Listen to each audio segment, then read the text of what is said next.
प्यारे विद्यार्थियों, एक बार पुनः आप लोगों का लक्ष्य मंत्रा के ऑनलाइन प्लेटफॉर्म पे स्वागत है। आइए आज सैटरडे के टेस्ट में हम लोग जानते हैं कि वनडे एग्जाम का जो टेस्ट हुआ था उसमें कैसे मैथ पूछा गया था, मैथ के कैसे प्रश्न पूछे गए थे। आइए ऐसे प्रश्नों के हम सॉल्यूशन करते हैं और उसको जानते हैं, ठीक है ना। आइए ये हम जानते हैं कि एग्जाम टाइम में क्वेश्चन को कैसे किया जाए, है ना। पूरे क्वेश्चन को सॉल्व नहीं करना है, ये सारी चीजें इसमें हम लोग जरूर सीखेंगे। आइए सबसे पहला आपके सामने एक प्रश्न है ना, और ये पहला प्रश्न आपके सामने है कि ए और बी एक काम को क्रमशः 18 दिन और 27 दिन में पूरा कर सकते हैं। वे एक साथ मिलकर काम शुरू करते हैं और 8 दिन के बाद एक काम छोड़ देता है। शेष काम को बी कितने दिनों में पूरा करेगा, ठीक है ना। यानी इसके कहने का मतलब यही है कि अगर ए कोई काम करता है तो वो काम खत्म कर देगा 18 दिन में, यानी ये काम को 18 दिन में खत्म कर सकता है। और बी काम को, उसी काम को, यानी जो काम ए करेगा वही काम अगर बी करेगा तो 27 दिन में खत्म कर सकता है, ठीक है। तो सबसे पहले हम लोग ये जानते हैं कि वो संपूर्ण काम कितना है जिसको दोनों करते हैं, वो काम क्या है। तो यानी काम जब निकालने के लिए, संपूर्ण काम निकालने के लिए इन दोनों का एलसीएम लेंगे, तो जो दोनों का एलसीएम आएगा वही संपूर्ण काम होगा। तो एलसीएम आएगा कितना, 54 आएगा, यानी संपूर्ण काम 54 हो गया। अगर ये ए 18 दिन में 54 काम खत्म कर देगा तो एक दिन में कितना काम करेगा, 3 काम। और ये 27 दिन में अगर खत्म करेगा तो एक दिन में कितना करेगा, 2 काम, ठीक है। तो एक दिन में इनके द्वारा किया गया काम ही इनकी क्षमता कहलाती है। यानी ए की क्षमता कितनी है, 3, और इसकी क्षमता कितनी है, 2। यानी अगर दोनों एक साथ काम करने लगे तो एक दिन में दोनों मिलकर काम करेंगे, कितना काम करेंगे, 5 काम। एक दिन में दोनों मिलकर 5 काम करेंगे, ठीक। तो कह रहा है प्रश्न में 27 दिन में पूरा कर सकते हो। वे एक साथ मिलकर काम करना शुरू करते हैं और 8 दिन के बाद एक काम छोड़कर चला जाता है। यानी 8 दिनों तक दोनों काम साथ साथ करते हैं। तो 8 दिन तक दोनों काम अगर साथ साथ करते हैं तो 8 दिन में इनके द्वारा किया गया काम कितना है, 40। 8 दिन में इनके द्वारा किया गया काम 40, तो मैं कहूं टोटल काम 54 था और 8 दिन में दोनों के द्वारा 40 काम हो गए। तो अगर 40 काम हो गए तो कितने काम बचे, 14 काम अगर इनके द्वारा शेष बचे हैं। तो अब 14 काम ए तो अब 8 दिन के बाद चला गया, 40 काम हो गए, 14 काम बचे हैं। अब काम शेष काम कौन करेगा, बी कितने दिन में पूरा करेगा। और बी की क्षमता है कितनी, 2, काम बचा कितना है, 14, कितने दिन में खत्म करेगा, 14/2, यानी आपका उत्तर आ जाएगा 7 दिन, ठीक है ना। आपका उत्तर आ जाएगा 7 दिन में। तो यानी ए जब चला जाएगा तो जो काम बचा हुआ है उसे बी करेगा कितने दिन में, 7 दिन में। बिल्कुल आपके पहले प्रश्न का जवाब ए ऑप्शन सही हो जाए, ठीक है। सभी लोग समझ पा रहे हैं, ठीक। आइए हम लोग अगले प्रश्न पे चलते हैं। अगला प्रश्न क्या कहता है, यदि अगला प्रश्न है, यदि 22,445 के एक मूलधन को 30% वार्षिक की दर से 2 वर्षों के लिए जमा किया गया तथा ब्याज का संयोजन वार्षिक रूप से चक्रवृद्धि किया गया, तो मिश्र धन लगभग क्या होगा, है ना। तो 2 वर्ष में मिश्र धन आपको बताना है कि लगभग क्या होगा, ये आपको बताना है, ठीक है ना। तो सबसे पहले आइए ऐसे प्रश्नों के लिए, अगर यहाँ पे 30%, देखिए ब्याज की दर 3% वार्षिक दर से, समय कितना दिया है, 2 वर्षों के लिए, मूलधन कितना दिया, 22,445 मूलधन दिया गया है, ठीक है ना। तो आपसे कहा है कि ये जो लागू होगा वो चक्रवृद्धि ब्याज की दर से होगा, ठीक है ना। दर 30% है, तो मैं अगर कहूं, अगर 30% दर है तो यहां से मैं कह सकता हूं कि 22,000 मूलधन है, 22,445 ये आपका मूलधन है, ठीक है ना। और ब्याज आपको मिलेगा कितना, 30%। तो 30% ब्याज मिलेगा, चक्रवृद्धि मिलेगा। तो 2 वर्ष में आपको ब्याज के रूप में अगर देखा जाए तो 30 + 30 और गुने 30/100। 2 वर्ष में यहाँ पे आप कह सकते हैं 60 और 0 0 हो जाएगा कैंसिल, यहाँ हो जाएगा कितना, यहाँ हो जाएगा 3 त्रिका 9। टोटल अगर देखा जाए तो 69% आपको 69% आपको ब्याज मिलेगा। कितना परसेंट मिलेगा? 69% आपको ब्याज मिलेगा। मूलधन कितना है आपका? मूलधन आपका 22,445 है, जिसमें 69% आपको ब्याज मिलेगा 2 वर्षों में चक्रवृद्धि ब्याज के रूप में। अगर हम ये कहें कि ये 69% लगभग कितना है, तो इसे हम 70% भी कह सकते हैं लगभग। ठीक, तो हमने आपको क्लास में एक चीज बताया कि जैसे क्या होता है कि कैलकुलेशन, जैसे अगर इसे हम बेसिक तरीके से लगाएं तो हम इसे लगाएंगे तो आपका आएगा, अगर मिश्रधन के रूप में अगर रेशियो में देखा जाए तो 169 आपका मिश्रधन आएगा और आपका जो मूलधन आएगा वो 100 आएगा। ठीक, तो कैलकुलेशन थोड़ा सा टफ हो जाएगा। इससे बचने के लिए आप इसका यूज कर सकते हैं, जैसे 22,445। अब हम इसे 69% न मान करके हम इसे 70% मानकर लगाएंगे। चलिए गौर करिएगा सभी लोग, 70% अगर हम लोग मान लें तो 70% का मतलब हो जाएगा यहाँ पे, अगर हम 10% निकाल लें इसका, तो 10% अगर हम लोग निकालेंगे तो ये हो जाएगा 22,445 22,44.5 लिखेंगे, 22,44.5 ये हो जाएगा। ठीक है ना, ये हो जाएगा आपका 10%। और इस तरह से 10 सत्ते 70 होता है, यानी इस 70 को हम लिख सकते हैं, इस 70 को लिख सकते हैं 10 गुने 7, यानी 10 सत्ते 70। तो अब इसमें हम 7 का मल्टीप्लाई कर देंगे। अब इसमें हम 7 का अगर मल्टीप्लाई कर दें तो 7 पचे 35, 7 चौक 28, 28 और 3, 7 पचे 35, 7 चौक 28, 28 और 3 हो जाएगा 31, और 7 चौक 28, 28 और 3 हो जाएगा, ये भी 31 हो जाएगा, और 7 दूना 14 और 3 हो जाएगा 17, और टोटल 7 दूना 14, एक हो जाएगा आपका 15 हो गया। और यहाँ पे एक स्थान के बाद दशमलव लगा, एक स्थान के बाद दशमलव, यानी आपको 2 वर्ष में 15,711 आप 0.5 आपको ब्याज मिला। यानी ब्याज कितना मिला? 15,711.5 आपको ब्याज मिला।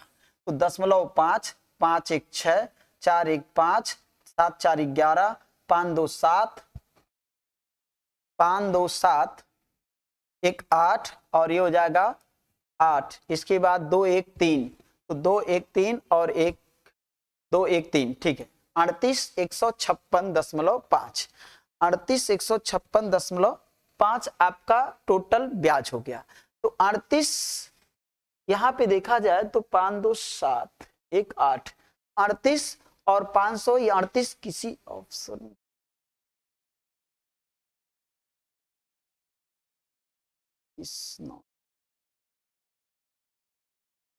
इस तरह से 15 तो 17 7 4 11 है, तो यहाँ पे 38,156 के करीब अगर देखा जाए, क्योंकि यहाँ पे हम लोगों ने 1% ज्यादा ले रखा है, तो 1% ज्यादा ले रखा है, तो इसके एकदम करीब कौन सी संख्या है? तो 39,733, 39,933, बिल्कुल इसका 39 यानी 37 आपका 933 राइट आंसर आपका होना चाहिए। इसका फाइनली आंसर यही होगा 37,933। यहाँ पे 38,156 दिया है, इसके करीब आंसर हो जाएगा 37,933 हो जाएगा। ठीक है ना, इसका ये फाइनली आंसर हो जाएगा। ठीक है ना, तो इससे बचने के लिए कैलकुलेशन आपको फास्ट करना पड़ेगा, ये सारा तरीका आपको लेकर चलना पड़ेगा। ठीक है ना, आइए हम लोग एक अगले प्रश्न पे आते हैं। अगला प्रश्न क्या कह रहा है? एक धनराशि का चक्रवृद्धि ब्याज की दर से 10 वर्ष में स्वयं की दुगनी हो जाती है। कोई एक धनराशि है चक्रवृद्धि ब्याज की दर से 10 वर्ष में स्वयं की दुगनी हो जाती है। चलिए इसे देखिए, स्वयं की दुगनी हो जाती है, यानी 10 वर्ष में 2 गुना हो जाती है। ठीक, तो वह कह रहा है तो वही उसी ब्याज की दर से यह कितने वर्षों में 4 गुनी हो जाएगी? यानी कितने वर्षों में, मूलधन 1 है, 2 अलग अलग समय में अलग अलग मिश्रधन हो जा रहे हैं, पहले 2 गुना, बाद में 4 गुना, तो बाद में 4 गुना, ये जो 4 है ये 2 के आधार के रूप में बदला जा सकता है। समझ गए? ऐसे प्रश्न जब भी आए, यानी अगर कोई एक निश्चित मूलधन है, जैसे अगर कोई एक निश्चित मूलधन है और वो कुछ समय में वो जितने गुना हो जाए, तो वो जो गुना का वैल्यू दिया है उसका जो बेस है, अगर अगले वर्ष में जितने गुना हो जाए, दोनों का एक ही बेस समान हो जाए, तो ऐसे कंडीशन में हम इस ट्रिक का यूज करते हैं, अर्थात 10 गुना कितना हो जाएगा 20। तो आपका जो आंसर आ जाएगा वो आ जाएगा यहाँ पे कितने वर्ष, 20 वर्ष। तो फाइनली रूप से आपका आंसर आ जाएगा 20 वर्ष। ठीक है ना, इस प्रश्न का उत्तर बिल्कुल सही है, 20 वर्ष। आइए एक हम लोग अगले प्रश्न पे चर्चा करते हैं। अगले प्रश्न पे चर्चा करते हैं कि पी रेशियो क्यू। तो पी रेशियो क्यू की बात अगर करें तो 1:2 दिया है। इसका ये मतलब है कि पी का वैल्यू 1 और क्यू का वैल्यू 2।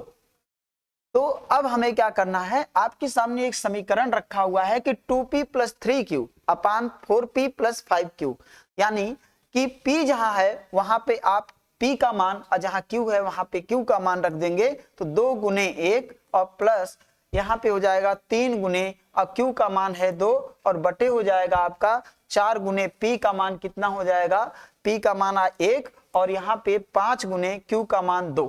ठीक है ना, सॉल्व करेंगे तो ऊपर 2 और ये हो जाएगा 3 दूना 6, यहाँ हो जाएगा 4 और यहाँ हो जाएगा आपका 5 दूना 10। तो यानी 6 2 8 बटे कितना हो जाएगा 14।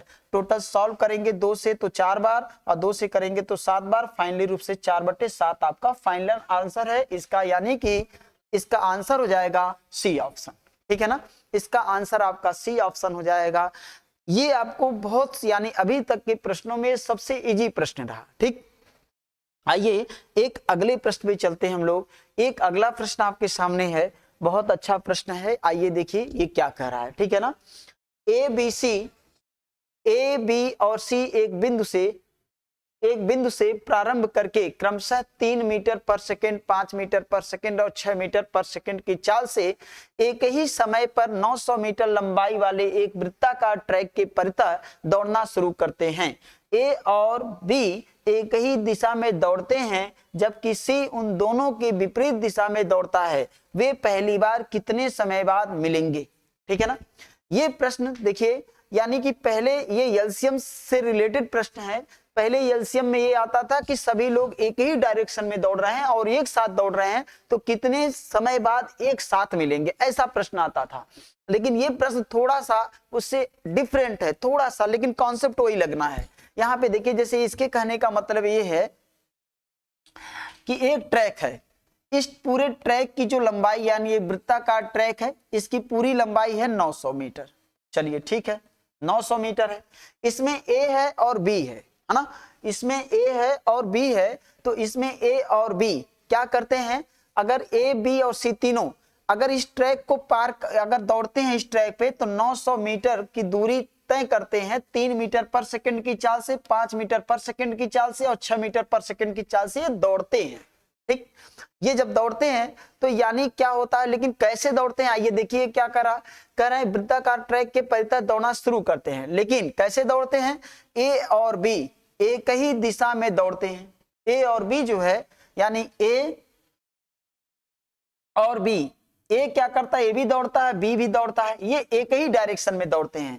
ठीक है ना, ये दौड़ता है 3 मीटर पर सेकंड की चाल से और ये दौड़ता है 3 मीटर पर सेकंड की चाल से, और ये दौड़ेगा 5 मीटर पर सेकंड की चाल से, 5 मीटर पर सेकंड की चाल से ये दौड़ेगा। तो अगर ये 5 मीटर पर सेकंड की चाल से दौड़ेगा, जबकि सी उन दोनों के विपरीत दिशा में दौड़ता है।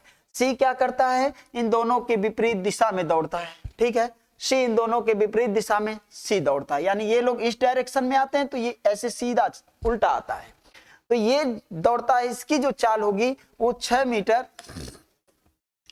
मीटर पर सेकंड की चाल है। ठीक, 6 मीटर अगर पर सेकंड की चाल है, तो चलिए देखिए, सबसे पहले ये दोनों जब एक डायरेक्शन में दौड़ते हैं तो कितने समय बाद एक साथ दोनों होंगे, यानी ये दोनों अगर एक साथ दौड़े तो कितने समय बाद ये दोनों एक साथ होंगे। ठीक, तो पहले ये निकाल लिया जाए। तो इन दोनों के अगर दो व्यक्ति एक ही डायरेक्शन में दौड़ रहे हों तो इनके चालों का अंतर होता है, यहाँ कभी चालें जोड़ी नहीं जाती, यानी S1 और ये S2, यहाँ पे हो जाएगा S1 डिफरेंस S2। ये कॉन्सेप्ट अगर आप जान रहे हैं तो इन दोनों का डिफरेंस हम ले लेंगे तो ये हो जाएगा 2 मीटर पर सेकंड। चाल का अंतर 2 मीटर, क्योंकि डायरेक्शन अगर एक होगा तो चालों का अंतर लिया जाएगा। तो यानी 900 बटे 2, यानी ये कितने समय बाद एक दूसरे से मिलेंगे, पहले ये हम लोग निकाल लें, इसके बाद ध्यान देंगे। इसके बाद अब ए की हम बात करें, एक कितने समय बाद सी के साथ मिलेगा, ये निकाल लिया जाए। ए कितने समय बाद सी के साथ मिलेगा, तो ए के अपोजिट सी है, तो यहाँ पे हो जाएगा इसका 3 हो जाएगा, इसका 6 हो जाएगा, यानी कि चालें यहाँ पे जुड़ जाएंगी, चालें यहाँ पे क्या हो जाएंगी, जुड़ जाएंगी, तो 6 3 हो जाएगा आपका 9 हो जाएगा, यहाँ हो जाएगा 9 हो जाएगा सीधा, ठीक है ना। और इसके बाद अब बी भी सी के साथ कितने समय बाद मिलेगा, तो सबसे पहले ये भी निकाल लिया जाए, तो यहाँ पे 6 और यहाँ पे 5, 6 5 11 हो जाएगा, 6 5 11, यहाँ पे चाल जुड़ जाएगी, ठीक है ना, क्योंकि जो लोग अपोजिट होंगे उनका जुड़ेगा और जो विपरीत होंगे उनका घट जाएगा, ठीक। अब सबसे पहले हम लोग देखें, अगर आप लोग एलसीएम पढ़े होंगे तो एलसीएम में आपको पढ़ाया जाता है, जब एलसीएम शुरू किया जाता है तो आपको बताया जाता है कि ऐसे 4 धावक है, 5 धावक है, एक वृत्ताकार मैदान में दौड़ते हैं, बस वही वाला कॉन्सेप्ट यहाँ पे। तो ऊपर वाले का एलसीएम निकालेंगे, तो ऊपर वाले का एलसीएम निकालेंगे 900 आ जाएगा, और नीचे वाले का एचसीएफ निकालेंगे 1 आएगा, टोटल फाइनली रूप से आ जाएगा यहाँ पे 900 यहाँ पे आ जाएगा आपका 900 सेकेंड, तो 900 सेकेंड। अब लेकिन ऑप्शन में क्या सेकेंड है, ऑप्शन में सेकेंड में नहीं दिया है, मिनट में दिया है। अब आप इसे क्या करेंगे, 15 से भाग दे देंगे, 15 से भाग दे देंगे तो ये हो जाए 15 से नहीं, यहाँ पे 60 से भाग देना आपको, ठीक है।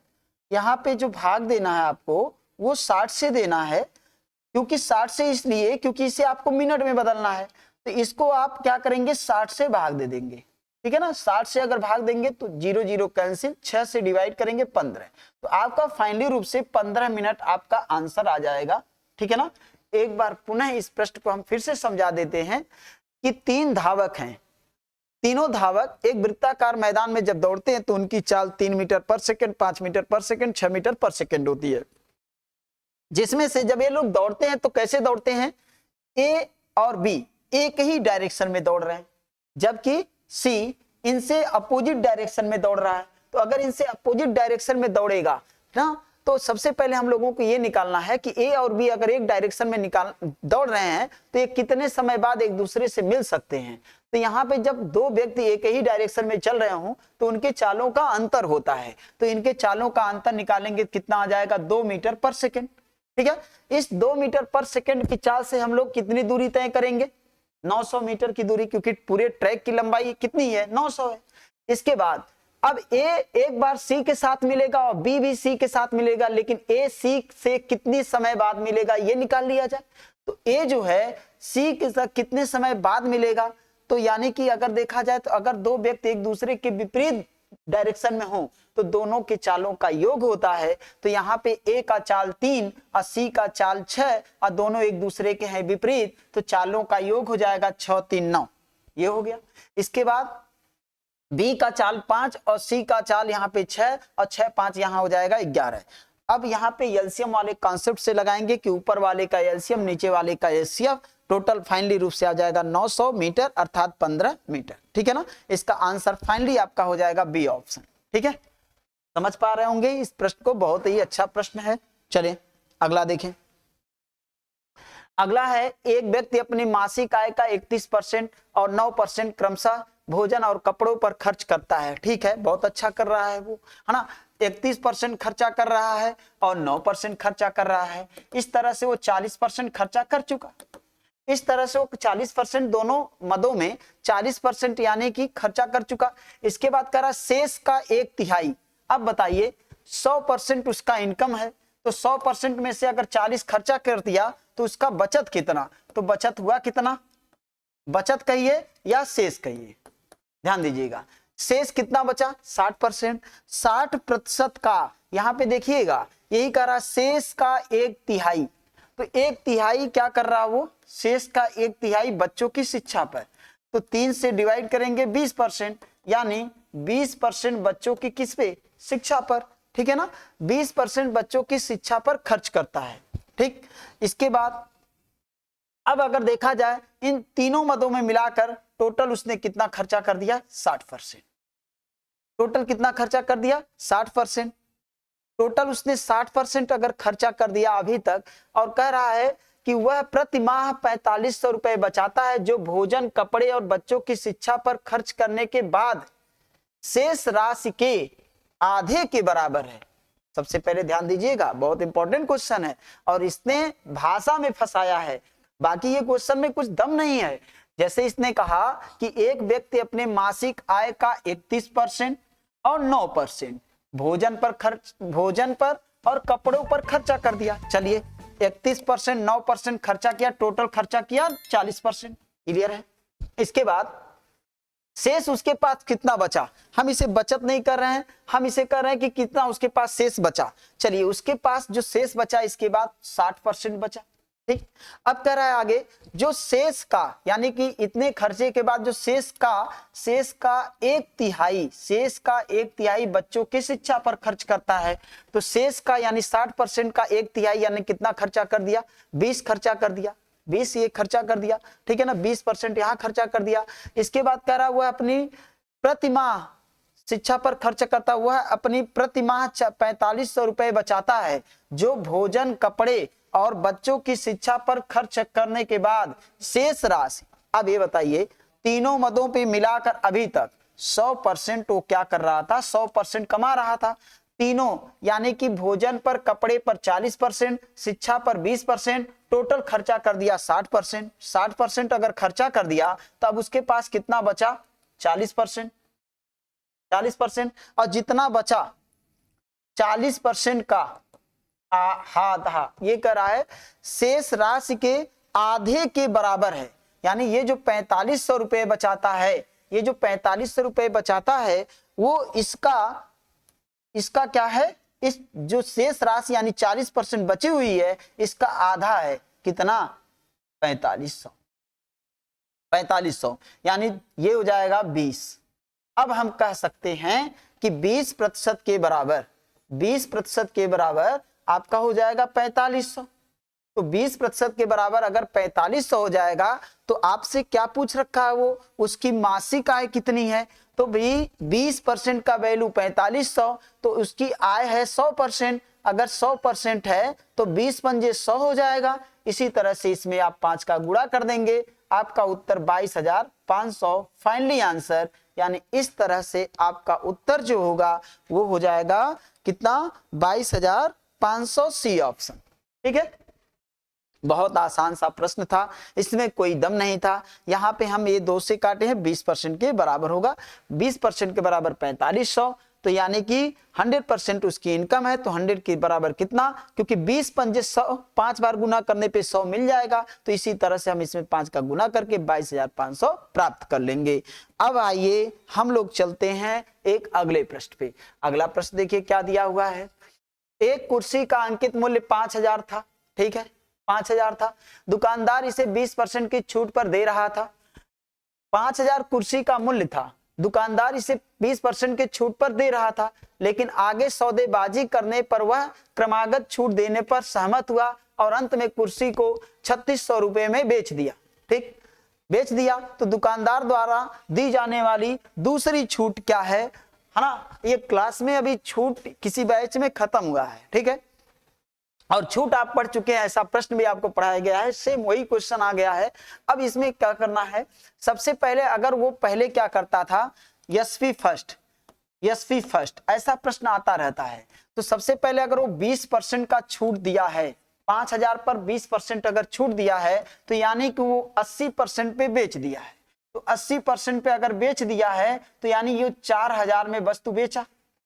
यानी वस्तु कितने बेच रहा था, 4000 में। तो वस्तु अगर 4000 में बेच रहा था, लेकिन कुछ डिस्कशन हुआ कस्टमर से जब डिस्कशन हुआ तो क्या हुआ, ये वस्तु कस्टमर को मिल गया 3600 में। कितने मिल गया, दुकानदार अगर पहले जो शर्त था यानी 20% की छूट पर जब बेच रहा था, है ना, तो क्या हुआ, बेच रहा था तो बिकता कितने में, 4000 में। लेकिन क्या हुआ, सौदेबाजी करने पर क्रमागत छूट देने पर सहमत हुआ। मतलब कस्टमर जाते हैं दुकानदार से बहुत सारे डिस्कस करते हैं, उसमें दुकानदार बेचारा और कम करके ही बेच देता है, ठीक है ना। तो वही वो दो क्रमागत छूट दिया, एक 20% का, एक छूट, और वो मानने को तैयार हो गया। और जब छूट दो देने लगा तो जिसमें एक छूट तो आपको पता है लेकिन दूसरा छूट आपको नहीं पता है, तो दूसरा छूट अगर आपको नहीं पता है तब यह कह रहा है कि दोनों छूट देने के बाद वह कस्टमर को 3600 रुपए में वस्तु बेच दी जाती है। तो ये बताइए, बेचना था 4 में, बिक गया 3600 में, कितने की कमी हुई? कमी हुई 400 की। तो जो 400 की कमी हुई वो कहां से हुई? 4000 से। 400 की कमी हुई, कहां से कमी हुई? 400 गुने 100 गुने 100, यानी पहला छूट एमपी से मिलता है, दूसरा छूट पहले एसपी से, तीसरा छूट दूसरे एसपी से, तीसरा छूट दूसरे एसपी से। ये इस तरह से छूट का प्रावधान है, ठीक है ना। सक्सेसिव ऑर्डर इसमें लगता है, ठीक है। अब यहाँ पे 00 से 00 कैंसिल, 4 दाहिम 40, 00 कैंसिल, आपका उत्तर आएगा कै %? 10%।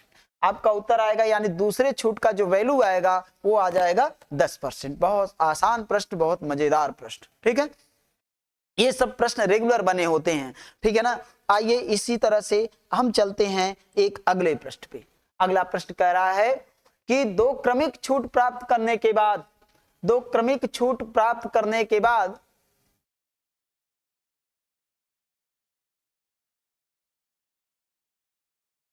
छूट करने के बाद रूपा को, दो क्रमिक छूट प्राप्त करने के बाद रूपा को 1619.20 रुपए में एक ड्रेस मिली, जिसका, यहाँ पे जिसका होना चाहिए था, ये जिसका होना चाहिए था, जिसका अंकित मूल्य 2000 रुपया है। यदि दूसरी छूट 8% है तो पहली छूट का मान क्या होगा? बहुत लाजवाब प्रश्न है, पहली छूट का मान आपसे पूछा है। आइए हम लोग इस प्रश्न को जरूर करें। यहाँ पे पहला छूट दूसरा छूट ये चल रहा है, ठीक है। आइए हम बताते हैं दूसरे छूट का मान क्या होगा, ठीक है।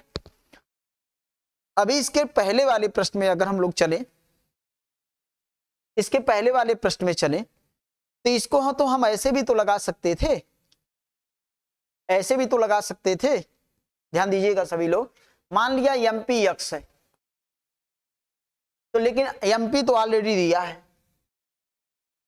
चलिए, जब छूट देता, जैसे अगर हम ये कहें आपसे कि एमपी आप मान लीजिए 100%, ऐसे प्रश्नों में बेसिक तरीका क्या है इसका समझ लीजिए।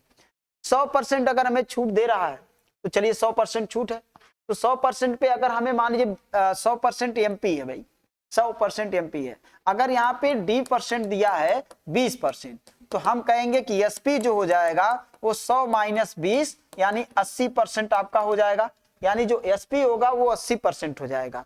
तो अगर एसपी 80% हो जाएगा तो हमें क्या करना है, हम कैसे लगाएंगे इसे? हमने एमपी मान लिया 5000, चलिए, और जब छूट दे दिया तो x% पे वस्तु बिक गया, ऐसा हम मान लेते हैं। पहले 80% पे बिका, पहले 80% पे बिका, तो चलिए 80% पे बिका, क्योंकि 20% पहला छूट है। दूसरा छूट दिया गया, तो दूसरा छूट दिया गया तो x% पे वस्तु बिका, टोटल वस्तु 3600 में बिक गया। वस्तु कितने में बिका? 3600 में वस्तु बिक गया, ठीक है।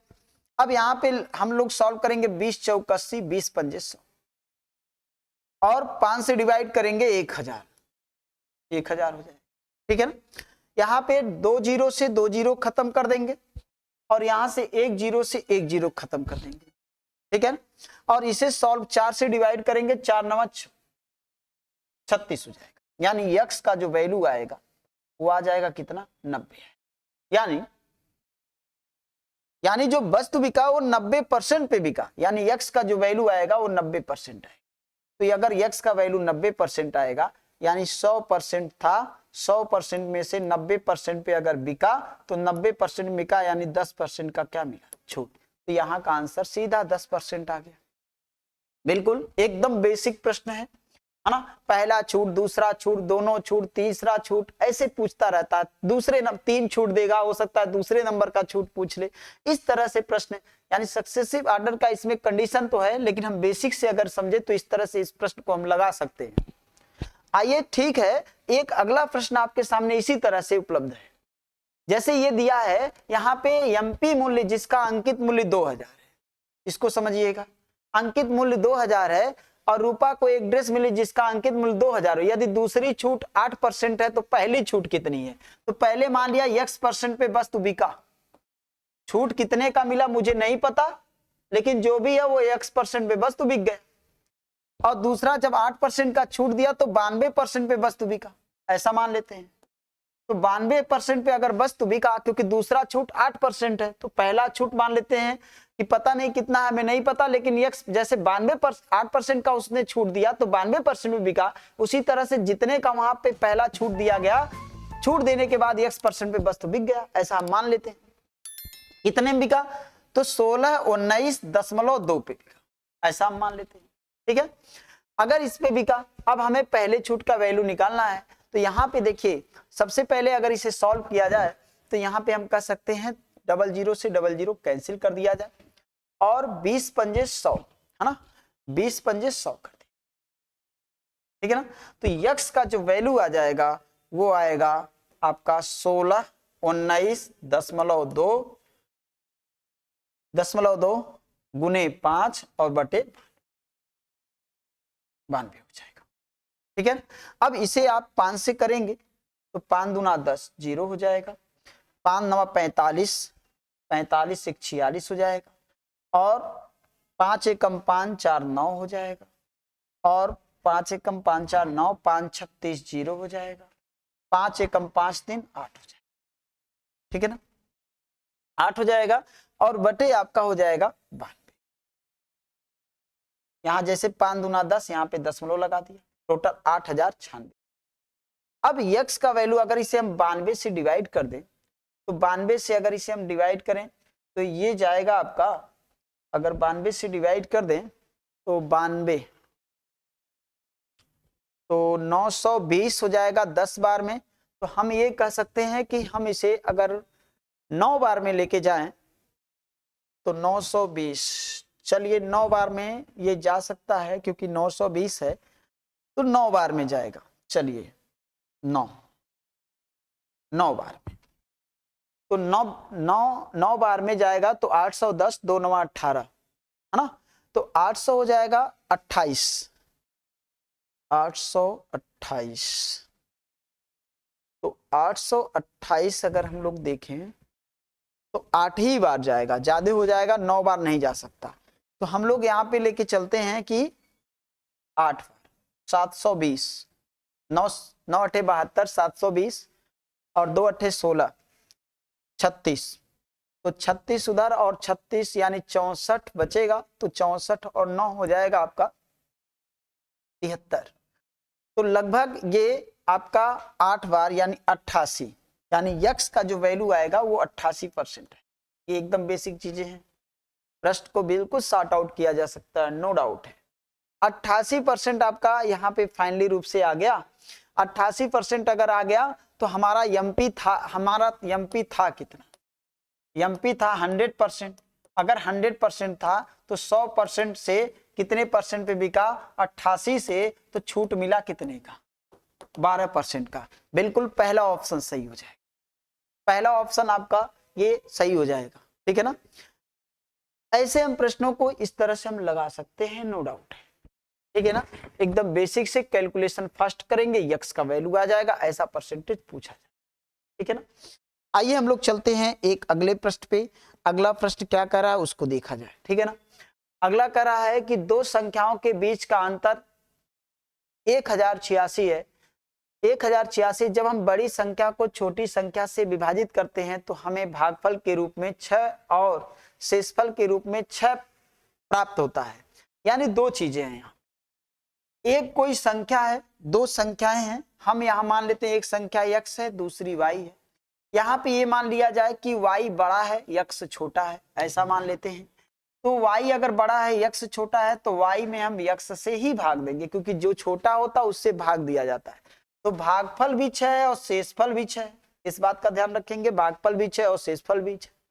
तो अगर हम आपसे कहें कि यहाँ पे x का मान क्या होगा, y का मान क्या होगा, तो आप कहेंगे कि भाजक गुणे भागफल प्लस शेष, यानी y का जो मान हो जाएगा हम ये कह सकते हैं x गुने 6 और प्लस फाइनली रूप से 6x प्लस 6 है। यहां तक समझ में आ रहा? यानी y का मान जो x के रूप में आया 6x प्लस 6 आ गया। अब कह रहा है यानी कि अब अगर यहाँ पे x का मान x है तो y का मान हो जाएगा 6x और प्लस 6 हो जाएगा, ठीक है ना। अब इन दोनों संख्याओं का अंतर, ये प्रश्न दिया है कि दोनों संख्याओं का अंतर, यानी बड़ी संख्या y है, छोटी संख्या x है, अंतर 1086, अंतर 1000 क्या है 86 है। तो यहाँ पे y का वैल्यू 6x और प्लस 6 है ना, ये y का वैल्यू था और इसमें से घटाएंगे x को और बराबर 1086, 1086। यहाँ पे 6x में से x जाएगा तो 5x और 6 को उधर 1086 से 6 को माइनस करेंगे 1080 आ जाएगा, यानी x का जो वैल्यू आ जाएगा 1080 और बटे 5 दूना 10 1 6, यानी 5 से अगर डिवाइड कर देंगे तो 216 आ जाएगा, 216 आ गया। अब हमसे पूछा क्या गया कि बड़ी संख्या का मान बताइए, तो बड़ी संख्या इसमें कौन है y, और y का मान यहाँ पे कितना आया हुआ है 6x प्लस 6, तो यानी 6x और प्लस 6 ये बड़ी संख्या का मान है, तो 216 गुने x का मान 216 है, तो यहाँ पे 6 गुने 216 और प्लस 6 टोटल हो जाएगा 1296 में 6 जोड़ेंगे तो 96 में 6 जोड़ेंगे तो 13,000, 1296 में 6 जोड़ेंगे तो टोटल हो जाएगा आपका 1296 में अगर 6 जोड़ देंगे तो 1306 हो जाएगा, 1304 हो जाएगा, 96 2 हो जाएगा, बिल्कुल सही 2 हो जाएगा, ठीक है ना। इस तरह से आपका फाइनली उत्तर इसमें 1302 हो जाएगा, 1302 आपका फाइनली उत्तर हो जाएगा इस, ठीक है। इस तरह से हमें इक्वेशन बना के हम प्रश्नों को समझे हैं।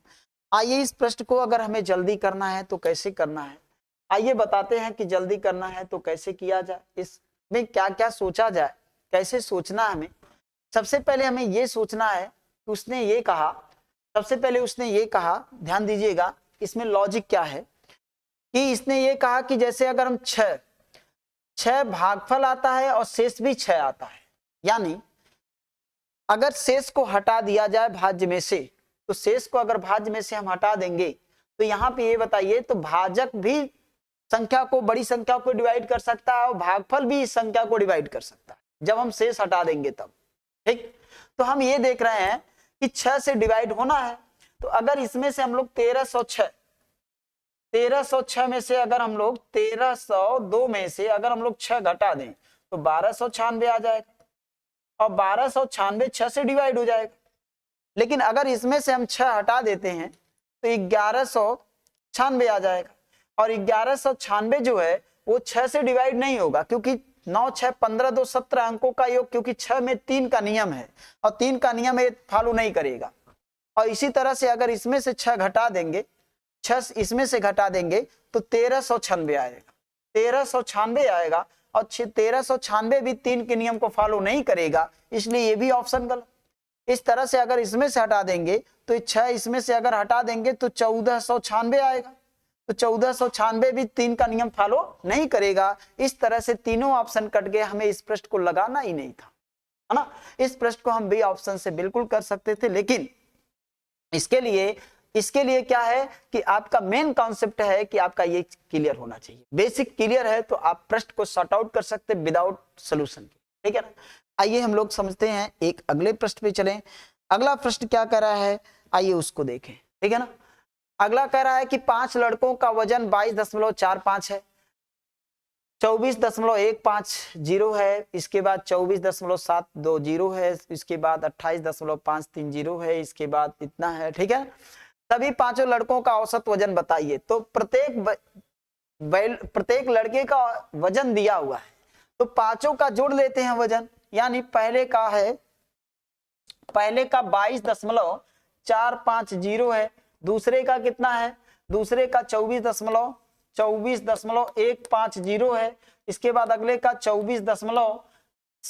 720 है, इसके बाद 28.530 है, 28.53 और 0 है, इसके बाद 25.150 है, 25.150 है। इसे हम ऐड करें, अगर हम इसे ऐड करें तो ये 0 हो जाएगा। 5 3 8 2 10 10 10 20 0 हो जाएगा, हासिल 1 हो गया। इसके बाद 5 1 6 7 6 13 1 14 14 4 18 2 20, क्योंकि हासिल 2 लगा ही था, 0 हासिल 2 हो जाएगा। 8 5 13 13 4 17 4 21 21 2 23 और हासिल 2 25 के 5 हासिल 2 हो जाएगा। 2 पंजे 10 2 12 10 2 12 10 2 12 दशमलव लगा है, दशमलव लगा दिए। यानी पांचों के जो वजन है अगर हम उसको ऐड करते हैं तो ये हो जाएगा 125 केजी।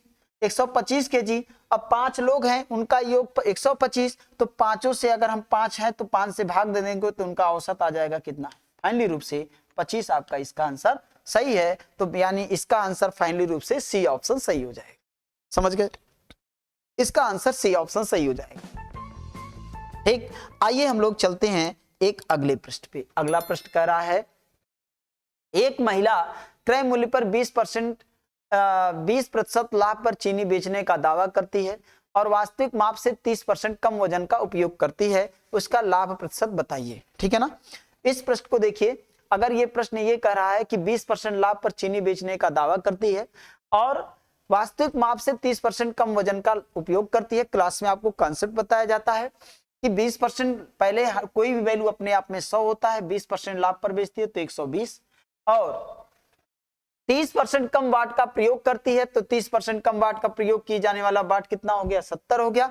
यानी प्रॉफिट कितना हो जाएगा अगर देखा जाए तो 70 से 120, तो 70 से 120 हो जाएगा 70% कम वाट का प्रयोग करती है 20%, प्लस कितना हो जाएगा 50, तो यानी आपका आंसर हो जाएगा 50/70 और गुने 100, 0 0 कैंसिल, यहां हो जाएगा 500, 500/7, 7 7 49, 1 बचा, 7 एकम 7, 3/7। ये आपका फाइनली उत्तर इस प्रश्न के लिए, यानी इसका आंसर हो जाएगा 71 सही 3/7%, यानी बी ऑप्शन आपका सही हो जाएगा। ठीक है ना। आइए एक अगले प्रश्न पे चलते हम लोग।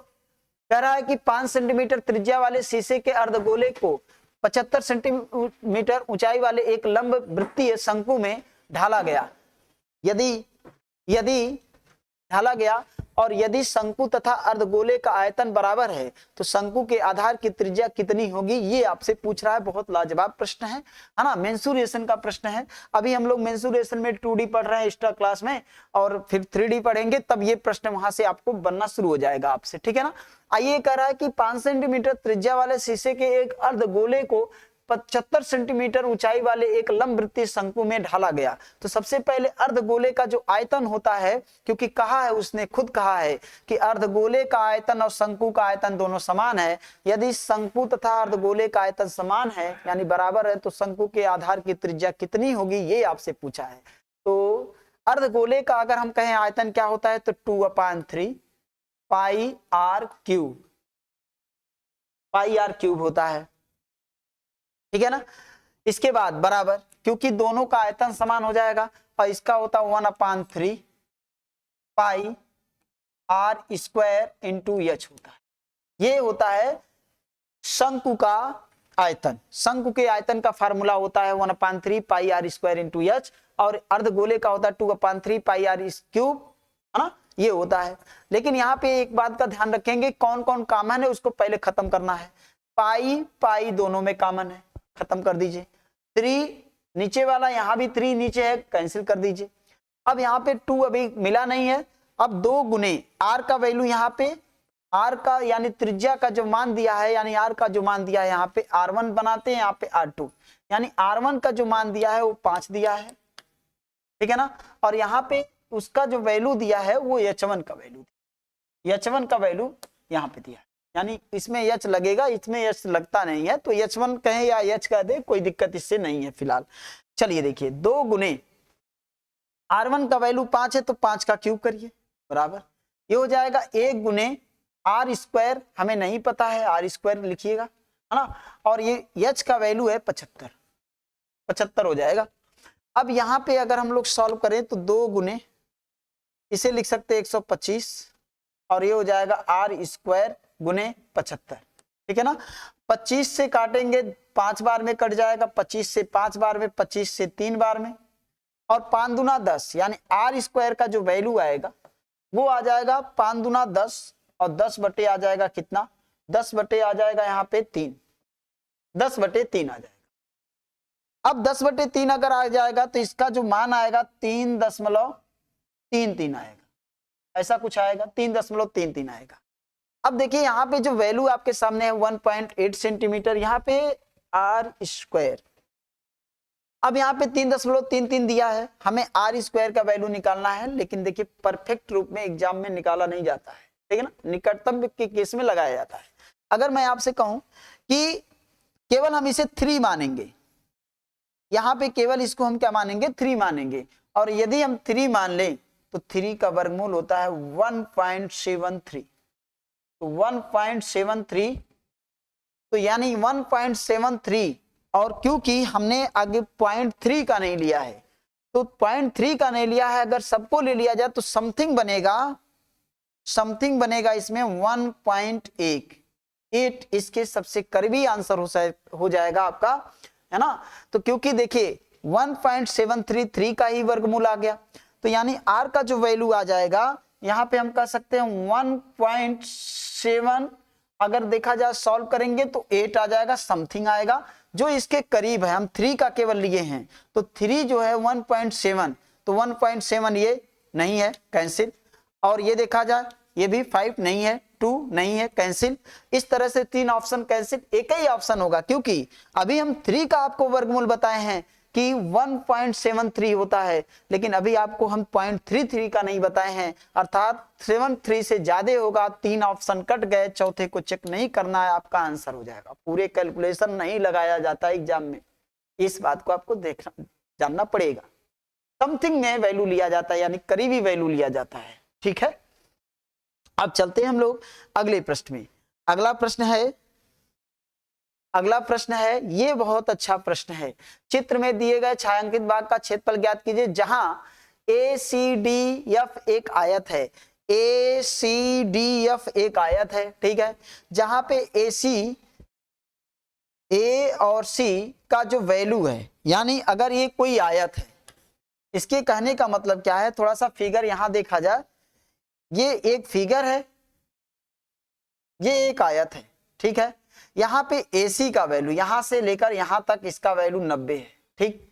इसका वैल्यू अगर 90 हो गया, जिसमें CD बराबर 20 सेंटीमीटर, यानी C और D यानी ये 20 है, यानी यहाँ पे A और C का जो मान है वो लंबाई है, और लंबाई का वैल्यू है कितना, 90, और चौड़ाई का वैल्यू 20 है, तो अगर ये 20 होगा तो ये भी 20 होगा, ये भी 20 होगा, क्लियर है। इसके बाद ED का वैल्यू ये 10 है, ये कितना दिया है, 10 दे दिया है, तो अगर ये 10 दे दिया है, अब यहाँ पे थोड़ा सा हमसे क्या पूछा गया है ये बताइए, छायांकित भाग का बताना है। छायांकित का मतलब होता है इस वाले पार्ट का और इस वाले पार्ट का मिलाकर बताना है, ठीक है ना, यानी इसका हमें नहीं बताना है, ठीक, लेकिन हम बताएंगे कैसे। तो सबसे पहले इसमें हम क्या करेंगे, इसमें आप देख रहे हैं एक त्रिभुज का निर्माण हो रहा है। एक त्रिभुज का अगर निर्माण हो रहा है तो अभी आपके आज की क्लास में, एक्स्ट्रा क्लास में चला है मॉर्निंग वाले बैच में, कि किसी भी त्रिभुज का जो क्षेत्रफल होता है आधार की लंबाई गुने ऊंचाई इंटू हाफ, यानी अगर किसी भी त्रिभुज का आधार दिया हो, अगर किसी भी त्रिभुज का आधार दिया हो और ये ऊंचाई दिया हो, तो इसका जो क्षेत्रफल होता है 1/2 गुने a गुने h ये होता है, ठीक है ना। तो हमें छायांकित भाग का अगर निकालना है तो सबसे पहले हम क्या करेंगे, हम सबसे पहले आयत के क्षेत्रफल में से, आयत का क्षेत्रफल क्या होगा, लंबाई 90, चौड़ाई कितना है, चौड़ाई आपका हो जाएगा 20, माइनस इसमें से हम लोग क्या करेंगे, जो ये त्रिभुज बन रहा है BFE, इसकी लंबाई कितनी होगी आधार की, तो अगर यहां से लेकर यहां तक का 90 है और यहां से लेकर यहां तक 10 है, तो यहां से लेकर यहां तक का कितना हो जाएगा, 80 हो जाएगा, कितना हो जाएगा, 80 हो जाएगा। तो ये 1/2 और गुने हो जाएगा 80, 1/2 गुने 80 और गुने ऊंचाई कितना है, तो जितनी इसकी चौड़ाई है इतने इसकी ऊंचाई हो जाएगी कि नहीं हो जाएगी? ऊंचाई कितना हो जाएगा? 20 हो जाएगा। यहाँ पे हम लिख देंगे कितना? 20 हो जाएगा। 2 से काटेंगे 40 हो जाएगा। 4 दूना 8, ये हो जाएगा 1800 और ये हो जाएगा 800। फाइनली रूप से टोटल हो जाएगा 1000। कितना हो जाएगा? 1000। क्या किसी ऑप्शन में 1000 सेंटीमीटर स्क्वायर है? बिल्कुल आपका पहला ऑप्शन सही हो जाएगा। ठीक है ना? तो आज का क्लास एक्स्ट्रा क्लास इसीलिए कहा जाता है कि जो भी क्लास चले आप जरूर क्लास लीजिए, उससे आपको हर एग्जाम में कुछ न कुछ जरूर फायदा मिलेगा। ठीक है ना? आइए हम लोग चलते हैं। इस तरह से इसका आंसर हो जाएगा, यानी छायांकित भाग का क्षेत्रफल क्या हो जाएगा? 1000 सेंटीमीटर स्क्वायर। एक अगला प्रश्न आपके सामने है कि 60 ग्राम मिश्र धातु में सोने और तांबे का अनुपात 2:1 है। यानी 60 ग्राम मिश्र धातु है, इसमें सोना है और तांबा है। सोना है तांबा है किस अनुपात में? 2:1 के अनुपात में। तो हम ये कह सकते हैं 2:1:3, यानी 60/3 बराबर हो जाएगा 20। यानी एक का वैल्यू 20 आ गया, तो इसका वैल्यू हो जाएगा 20 गुना कितना हो जाएगा? 40। और इसका हो जाएगा 20 एकम 20। ठीक, 20 एकम 20 हो जाएगा। अब कह रहा है अनुपात को 1:2 बनाने के लिए उसमें कितना और तांबा मिलाया जाना चाहिए। अगर इनमें मिश्र धातु में अनुपात 1:2 करना है, 1:2 करना है, तो इसमें कितना और मिलाना पड़ेगा? इसमें कितना और मिलाना पड़ेगा? किसमें? तांबा को कितना और मिलाना पड़ेगा? तो अनुपात क्या होना चाहिए? 1:2। यानी किसको न मिलाने की बात कर, कौन साइलेंट है? इसमें सोना साइलेंट है। तो सोना कितना है? 40। तो अब भी रहेगा कितना? 40। 1 बराबर 40, तो ये कितना है? 2 है। अगर ये 1 होगा तो ये 2 होगा। ये 40 है तो ये कितना हो जाएगा? 80 हो जाएगा। तो कितना मिलाया गया? तो अगर देखा जाए पहले था कितना? 20, अब कितना हो गया? 80। कितना मिलाया गया? 60। आपका आंसर हो जाएगा 60। बिल्कुल आपका C option is right answer. ठीक है ना? इस तरह से इसका आंसर सी ऑप्शन हो जाएगा। अब आइए चलते हम लोग अगले प्रश्न पे। अगला प्रश्न कह रहा है 14 पुरुष 5 दिन में 55 मीटर दीवार बना सकते हैं। 14 पुरुष 5 दिन में, यानी यहाँ पे यूज होगा m1 d1, है ना? m1 d1 अपान w1 बराबर m2 d2 अपान w2। ठीक है? 14 यानी m1 का वैल्यू 14 कितने दिन में? 5 दिन में। कितना? 55 जो मीटर है वो वर्क है ना? वो काम है। तो कह रहा है तो 21 पुरुष कै दिन में? 4 दिन में। कितना मीटर लंबा? ये मान लेते हैं x।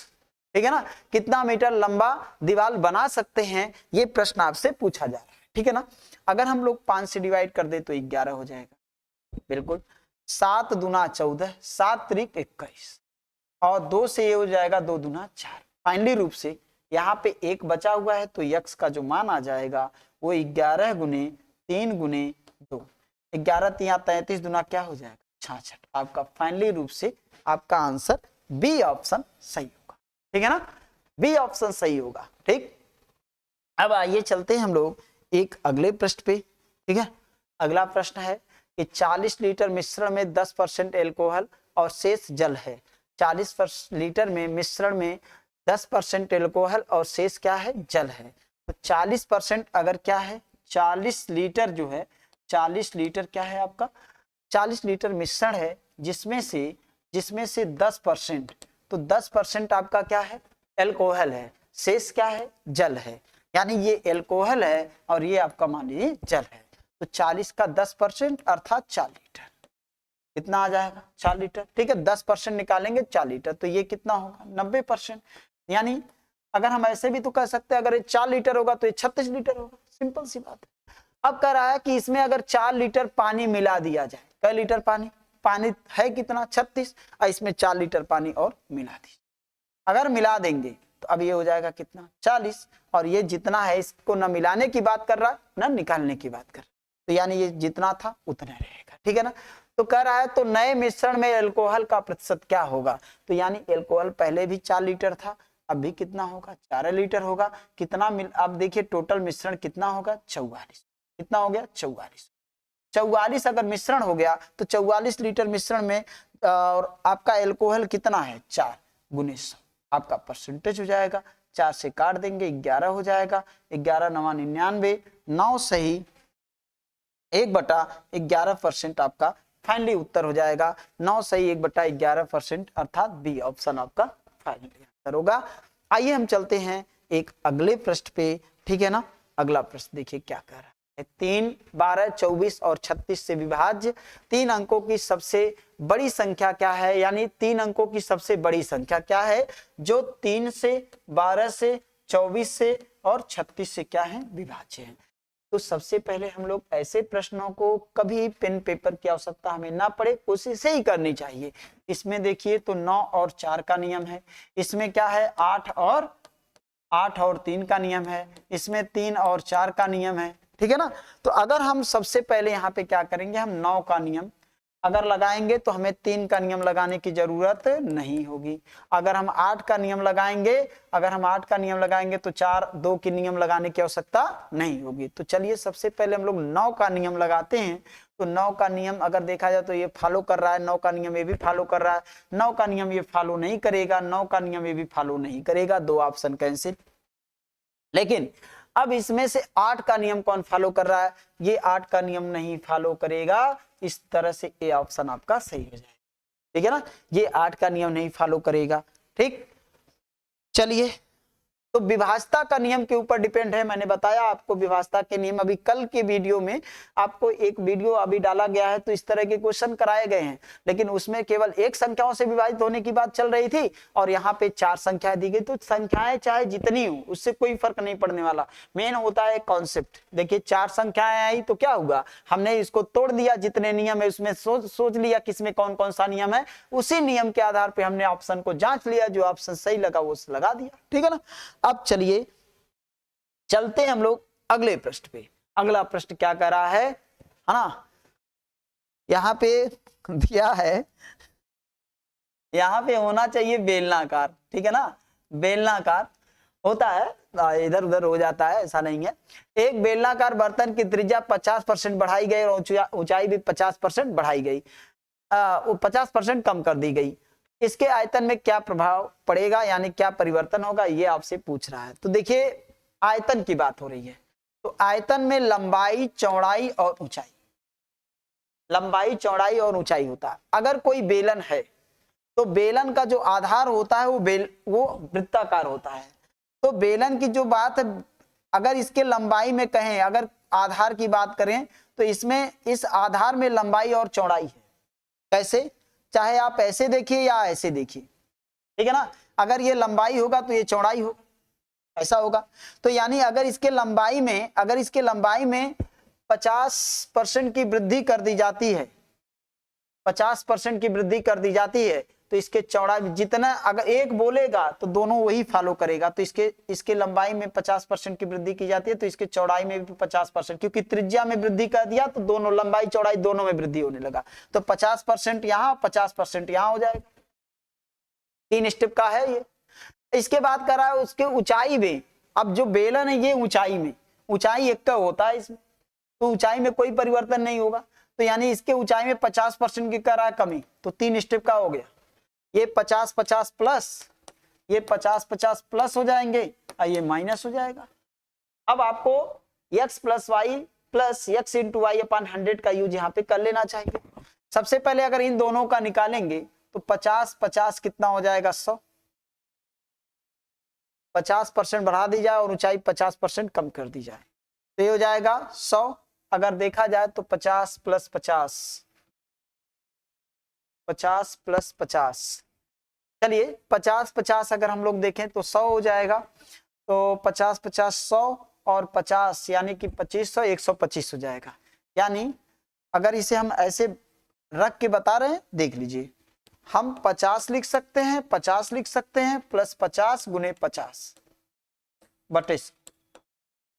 यहाँ पे हम लिखेंगे 100, ये दोनों जुड़ जाएगा, 0 0 0 0 कैंसिल हो जाएगा, 25 करेंगे 125। अब हम क्या करते हैं, अब हम करते हैं 125, इन दोनों का कंबाइन वैल्यू 125 वृद्धि हो गई। यानी हम ये कहेंगे 50% की इसमें वृद्धि, 50% की इसमें वृद्धि, टोटल हो गया 125 हो गया। अब 50% की कमी करते हैं, 50 की कमी कर देते हैं, प्लस 125 गुने -50/100 करते।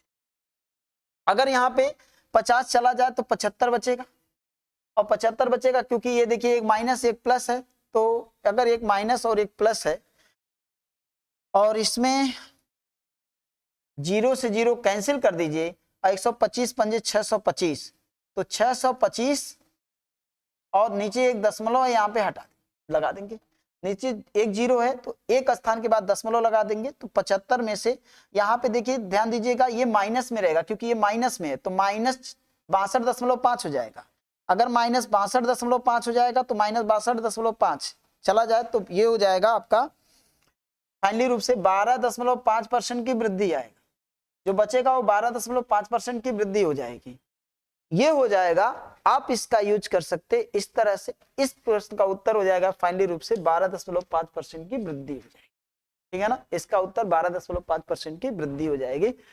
इसका यूज हम इसी तरह से करेंगे जैसे उसने कहा कि त्रिज्या में 50% की वृद्धि, तो त्रिज्या का मतलब आधार वृत्ताकार होता है, और त्रिज्या का मतलब कहेगा तो त्रिज्या में देखिए त्रिज्या दो तरह से होता है, यहाँ पे जैसे लंबाई में भी है और ऊंचाई में भी है, ऐसा हम कह सकते हैं, लंबाई चौड़ाई भी कह सकते हैं। तो ये देखिए लंबाई, ये चौड़ाई, तो अगर 50 में इसमें अगर एक बार उसने कह दिया त्रिज्या में तो यानी दोनों वृद्धि हो जाएगी, तो इसीलिए हमने इस तरह से बैठा के बताया आपको। और x + y का यूज 2 बार हुआ है, इन दोनों का कंबाइन वैल्यू आया कितना 125 आया। फिर इसके साथ हम अब कमी वाला ले लेंगे, तो कमी वाला हम लोगों ने निकाला तो फाइनली रूप से हम लोगों का आया 12.5%, पॉजिटिव आया, इसलिए वृद्धि ले लिया जाएगा, ठीक है ना। तो ऐसे प्रश्नों को हम इस तरह से सॉल्व करते हैं, ठीक है ना। थोड़ा सा स्क्रीन पे कट जा रहा है इसलिए ज्यादा प्रॉब्लम हो रही है, फिलहाल चलते हैं आगे बढ़ते हैं ना। अगला प्रश्न है, अब्दुल ने कुछ वर्षों के लिए एक बैंक को 5832 रुपए का भुगतान किया, उसने 8% वार्षिक दर से 5000 का ऋण लिया था जिसे वार्षिक रूप से चक्रवृद्धि ब्याज किया जाना था, समय वर्षों में ज्ञात कीजिए। बहुत अच्छा प्रश्न, लाजवाब प्रश्न है। आइए देखिए, इसमें बहुत आसानी से इस प्रश्न को बनाया जा सकता है, लेकिन थोड़ा सा प्रेजेंट ऑफ माइंड का इसमें ध्यान देना है। इसमें अगर हम बेसिक से करेंगे तो थोड़ा सा लेंदी हो सकता है, लेकिन आइए थोड़ा सा हम समझाते हैं। सबसे पहले ये देखते हैं हम लोग कि यहाँ पे मूलधन कितना है। यहाँ पे ये देखिए मूलधन कितना है, मूलधन आपका हो जाएगा, चलिए बेसिक से ही बता देते हैं, ऐसे समझिए। मूलधन आपका है 5000, तो मूलधन लिखिए 5000, और मिश्रधन कितना है 5832 है। अब ये बताइए ब्याज की दर कितनी है 8%, 108 बटे कितना हो जाएगा 100, यानी ये मूलधन है, ये 8% ब्याज के साथ 1 साल का मिश्रधन हो जाएगा। अगर इसे हम कम कर देते हैं तो चलिए, अगर इसे हम कम कर दें तो कम करने के बाद 4 से अगर कम करें तो ये हो जाएगा आपका 27, ध्यान दीजिएगा, ये हो जाएगा कितना आपका 27, 4 से डिवाइड किया तो 25 हो जाएगा, यानी 27 बटे 25 हो जाएगा। इस बात को ध्यान दीजिएगा, ठीक है ना। चाहे आप रेशियो में लगा लीजिए, चाहे ऐसे बनाइए, चाहे ऊपर नीचे करिए, चाहे बाएं दाएं करिए, बात तो एक ही होगी। तो यानी कि जो बाएं दाएं का मतलब जो ऊपर नीचे वाला होता है वो पहला होता है, और 27 वाला यानी बाद का होता है। आइए इसमें देखिए, इसको जितना कम हो सके उतना कम करिए। क्या ये 8 से कटेगा? बिल्कुल 8 से कट जाएगा, 8 से काट दीजिए।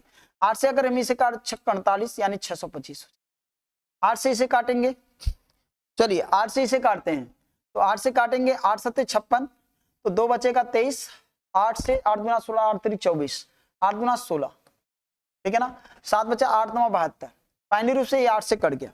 अब हम लोग देख रहे हैं 729 और बटे हो जाएगा 625। मैं क्या देख रहा हूं, अगर हम इसका स्क्वायर कर देते हैं या इसका स्क्वायर कर देते हैं, स्क्वायर करेंगे तो 729 मिल जाएगा, इसका स्क्वायर करेंगे 625, तो आपका आंसर हो जाएगा 2 वर्ष। इसका फाइनली आंसर हो जाएगा क्या 2 वर्ष, ठीक है ना।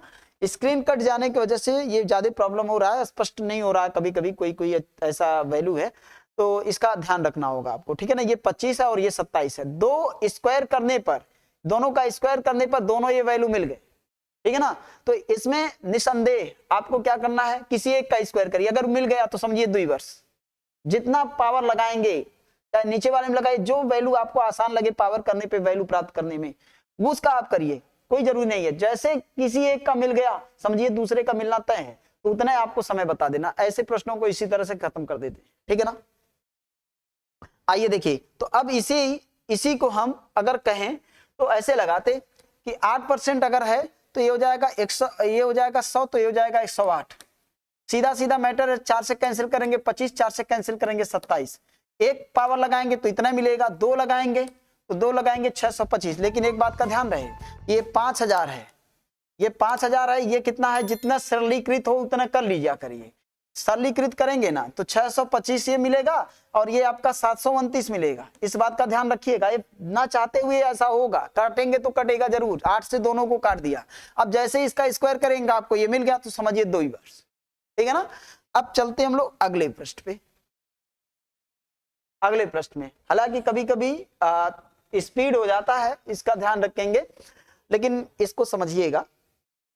यदि एक बेलन की त्रिज्या और ऊंचाई का अनुपात 3:2 है और त्रिज्या 21 सेंटीमीटर, कितना आसान सा प्रश्न आपके सामने रखा वो कि एक बेलन है जिसके त्रिज्या यानी त्रिज्या और ऊंचाई में जो अनुपात दिया है वो 3:2 का दिया, और यदि त्रिज्या 21 सेंटीमीटर है यानी ये 21 है, तो 3 के बराबर 21 है, तो 1 के बराबर 7 हो जाएगा। तो ये कितना हो जाएगा, 7 दूना ये 14 हो जाएगा। अब आपसे क्या पूछा है, आपसे पूछा है तो वक्र पृष्ठ का क्षेत्रफल बताइए, किसका, बेलन का। बेलन का वक्र पृष्ठ का क्षेत्रफल होता है आधार का परिमाप, बेलन का वक्र पृष्ठ का क्षेत्रफल होता है आधार की परिधि, आधार का परिमाप गुणे ऊंचाई होता है, ठीक है ना। इस तरह से कॉन्सेप्ट में याद करते हैं। तो यानी जिसका फार्मूला होता है आधार का परिमाप 2πr होता है, क्योंकि वृत्ताकार होता है तो 2πr होगा, और इंटू ऊंचाई होता है यानी h, यानी 2 गुने 22/7 और गुने r का वैल्यू कितना दिया है भैया, r का वैल्यू 21 दिया है, और h का वैल्यू कितना दिया है, h का वैल्यू दिया है 14, h का वैल्यू 14 दिया है। 7 त्रिक 21, 22 तिया 66, 22 तिया 66 और 66 दुना 132, 132 और गुने 14, 132 गुना 14, इसे सॉल्व कर लेंगे आपका आंसर आ जाएगा 14 दुना 28, 14 दुना 28 के 8 हासिल क्या हो जाएगा, 2 हो जाएगा। 14 तिया 42 और 42 और 2, 42 2 44 के 4 हासिल 4। एक ही ऑप्शन ऐसा होगा जहां 48 होगा, नहीं 2 ऑप्शन निकल गए, तो ऐसा कर दें 4 और 14 एकम 14 और 14 4 18, यानी 1848 आपका फाइनल आंसर है, 1848 आपका फाइनल आंसर हो जाए। समझ गए। तो ये वक्र पृष्ठ का क्षेत्रफल का ये फार्मूला है। हर सेट में जो डिस्कशन कराया जाए तो इस तरह से अब डिस्कशन कराया जाएगा, और जो प्रश्न आप देखिए उसका सलूशन जरूर बनाइए, ठीक है ना। वीडियो देखिएगा, अगर इसके बाद भी 1 बार 2 बार देखिएगा, अगर इसके बाद भी डाउट बनता है, वैसे डाउट होना नहीं चाहिए लेकिन डाउट बनता है तो जरूर पूछिएगा। आइए हम चलते हैं एक अगले प्रश्न पे। यदि एक बेलन की त्रिज्या और ऊंचाई का अनुपात 3:2 है, तो वही तो प्रश्न है। अगला देखिए क्या है। एक दुकानदार को 120 रुपए प्रति केजी और 130 रुपए प्रति केजी की मूल्य की चाय की 2 किस्मों को किस अनुपात में मिलाया जाना चाहिए ताकि मिश्रण को 136.40 रुपए प्रति केजी पर बेचने पर उसे 10% का लाभ हो सके। आइए, ये चल रहा है किसी बैच में, अभी ये मिश्रण शुरू किए हैं, हमें जहां तक पता है कि दोपहर के बैच में मिश्रण शुरू हुआ है, इसमें शुरू हो गया है। आइए देखते हैं ये प्रश्न है ना कैसे लगेगा। सबसे पहले ये देखिए, दोनों को जब मिलाते हैं, दोनों का जो अलग अलग क्रय मूल्य, इसका 120 है और इसका कितना है, इसका 130 है, लेकिन जब मिला देते हैं और मिलाकर बेचते हैं मिश्रण को, किस रेट से बेचते हैं, 136.40 प्रति केजी की दर से बेचने पर 10% का प्रॉफिट होता है। क्या होता है, 10% का क्या होता है, प्रॉफिट होता है। यानी इसका क्रय मूल्य क्या था, अगर इतने में बेचने पर 10% का प्रॉफिट होता है तो सीपी सिंपल बात हो जाएगा, यानी कि 136.4 और बटे 110% और गुने 100%। ये आप लोगों को बहुत सिखाया गया है, जिसका दिया उससे भाग, जिसका पूछे उससे गुना, ठीक है ना।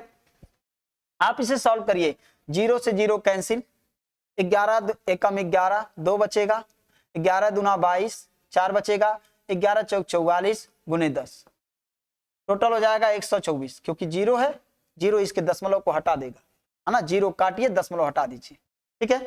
तो सीपी यानी जो मिश्रण का सीपी है, यानी मिश्रण का जो सीपी है वो आ गया 124 रुपया। मिश्रण का सीपी 24 है और मिश्रण में पहले प्रकार का जो है वो उसका वैल्यू है 120 और इसका वैल्यू है 130, और जो मिश्रण का जो संयुक्त वैल्यू है उसका है 124। क्रॉस मेथड का यूज करिए, 6 क्रॉस मेथड का यूज करिए, 4 3:2। आपका आंसर 3:2 हो जाएगा। बिल्कुल आपका आंसर 3:2 यानी पहला ऑप्शन बिल्कुल सही हो जाएगा। ठीक है ना। अभी ये किसी क्लास में ये कॉन्सेप्ट स्टार्ट हुआ है, ठीक है ना। अभी इस कॉन्सेप्ट पे हम पहुंचे भी नहीं थे। अब देखिए एक प्रश्न आपके सामने आज आई गया, ठीक है ना। तो जब आप कॉन्सेप्ट अगर पढ़े होंगे तो बिल्कुल आपको ये समझ में आ रहा होगा कि ये प्रश्न कैसे लगना है, ठीक है ना। आइए चलते हैं हम लोग एक अगले प्रश्न में। अगला प्रश्न कह रहा है कि एक पुलिसकर्मी 600 मीटर की दूरी से किसी चोर का पीछा करना प्रारंभ करता है।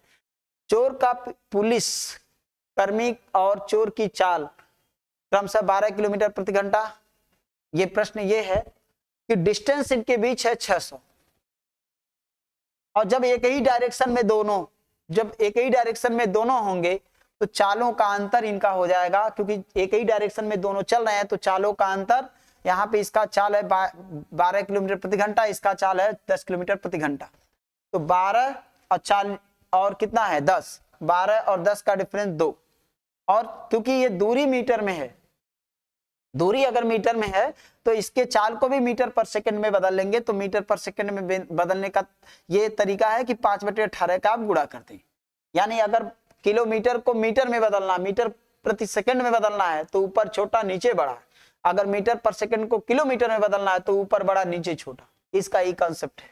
यानी इसका आंसर हो जाएगा 600 × 18 और ये 2 × 5 हो जाएगा, ठीक है। इसका सोल्यूशन हमेशा इसी तरह से होगा।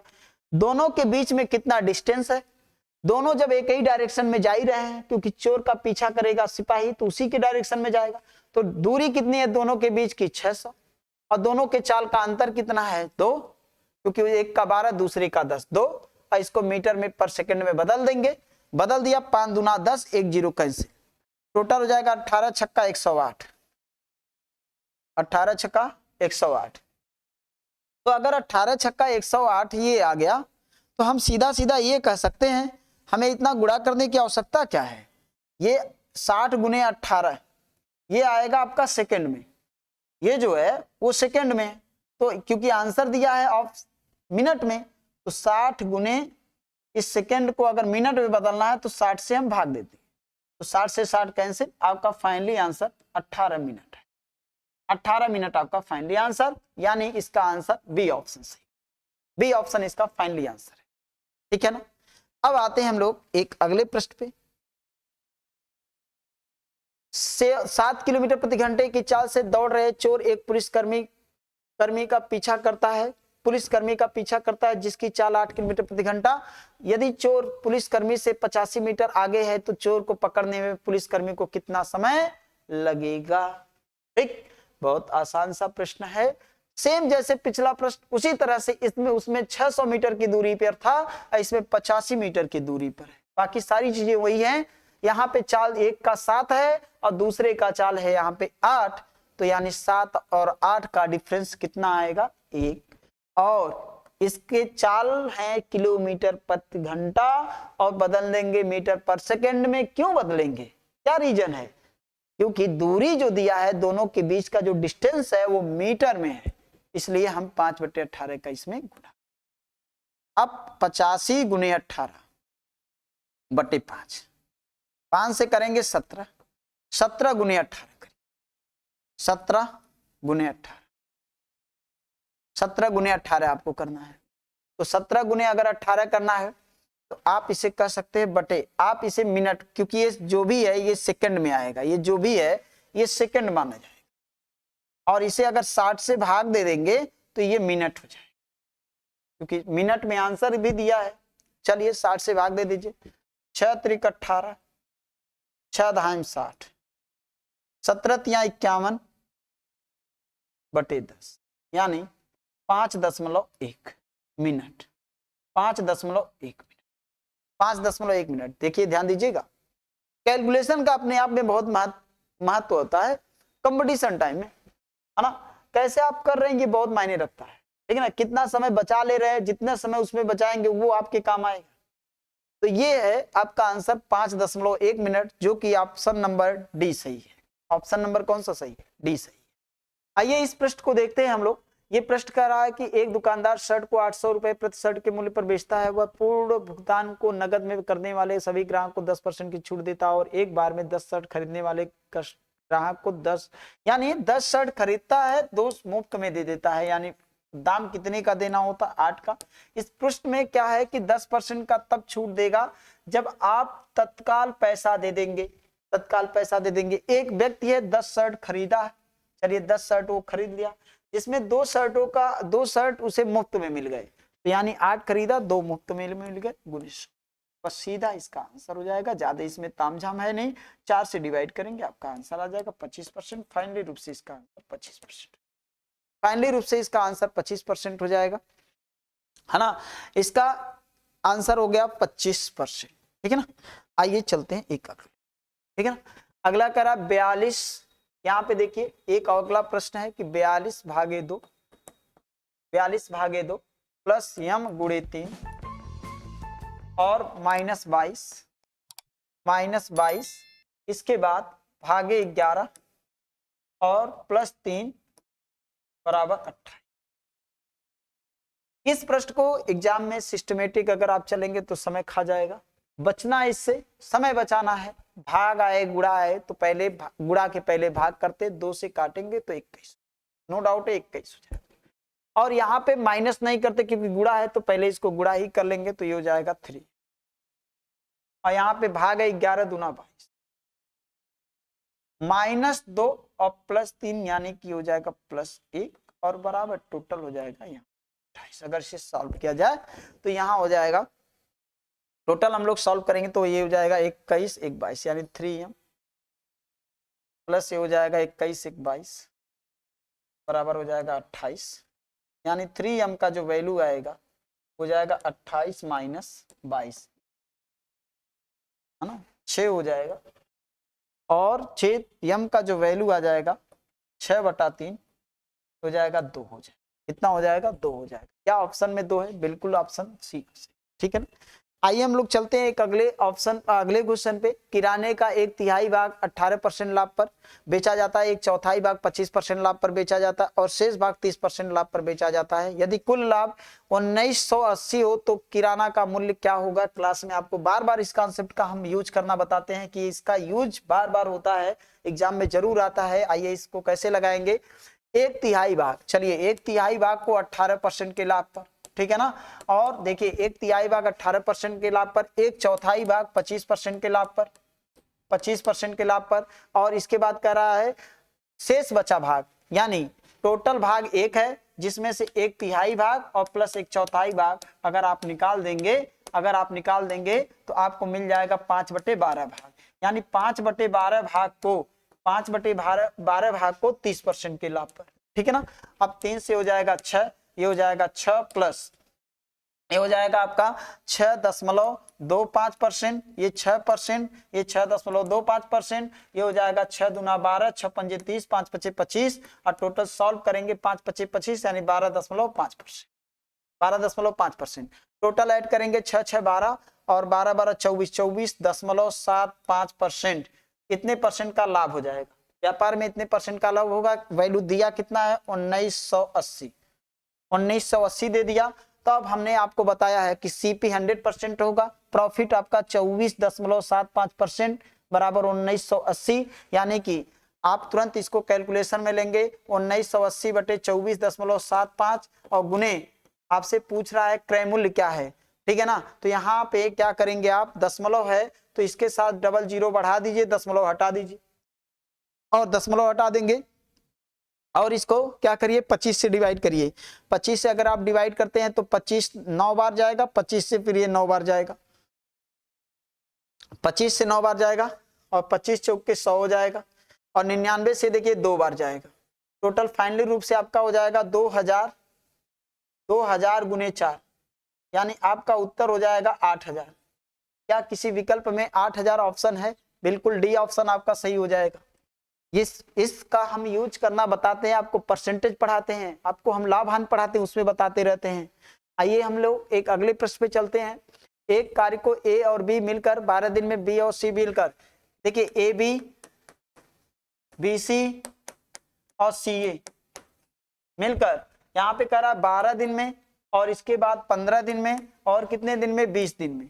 तो यानी सभी लोग दो दो लोग, यानी हर एक पद में अगर देखा जाए 2 लोग शामिल है, ठीक है ना, तो 1 लोग 2 जगह आए हैं।